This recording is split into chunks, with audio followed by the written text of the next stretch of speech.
Connaître le climat des affaires dans le monde, c'est ce que propose chaque année Coface, la compagnie française d'assurance pour le commerce extérieur.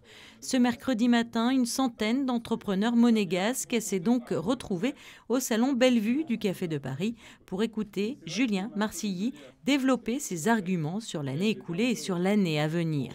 Et si l'international est une nécessité pour la principauté et que le commerce mondial s'est développé de manière exceptionnelle en 2017, 2018 s'annonce d'ores et déjà comme une bonne année.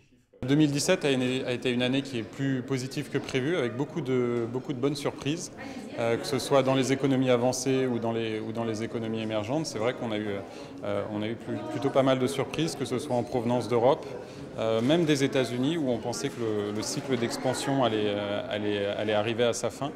Et puis dans les émergents aussi, je le disais, il y a eu beaucoup de pays qui ont vu leur croissance repartir. Chaque année, ils donnent des prévisions qui, comme toutes les prévisions, ne sont pas tout à fait justes.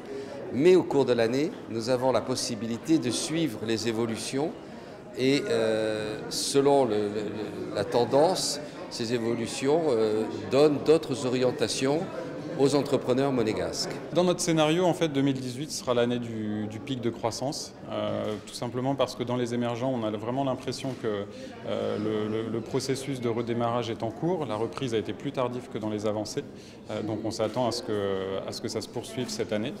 Et puis en Europe et aux États-Unis, toujours des perspectives de croissance favorables, avec quand même des risques à souligner. Il y a l'endettement, par exemple, des entreprises.